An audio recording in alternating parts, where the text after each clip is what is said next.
₱1 milyong pabuya ang alok ng ilang kongresista sa makapagtuturo kay Mary Grace Piatos na nakapirma sa mga resibo kaugnay sa paggastos ng Office of the Vice President sa confidential funds. Abangan din sa pagdinig ng komite bukas kung may magpapakita ngang Mary Grace Piatos. May unang balita si Jonathan Andal.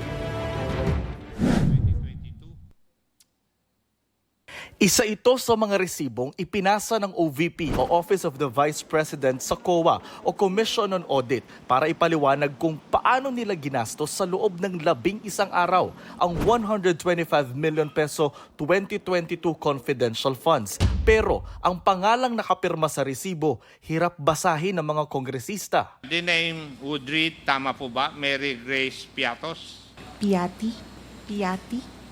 Ang pagkabasa ko, Piatos eh. Why po yung last? Why po? Since masyado nang mababa yung tail. Ang seryosong tanong ng mga kongresista, totoong tao ba ang nakapirma sa resibo? Now, sa tingin mo, totoong tao yan?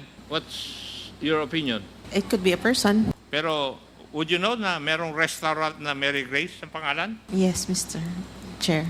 Kape At meron Mary ding Grace. Piatos na brown ng potato chips? Yes, Mr. Chair.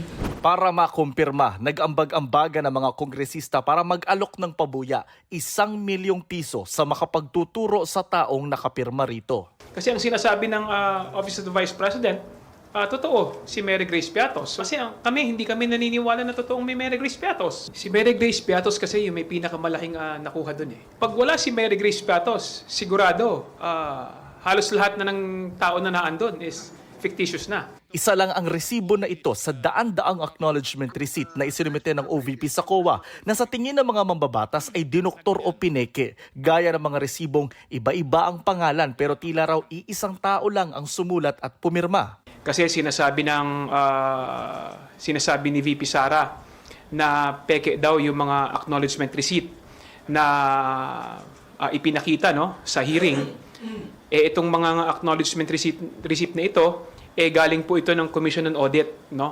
At sinabi nga ng Commission on Audit na ito yung mga ipinasa na acknowledgement receipt ng Office of the Vice President.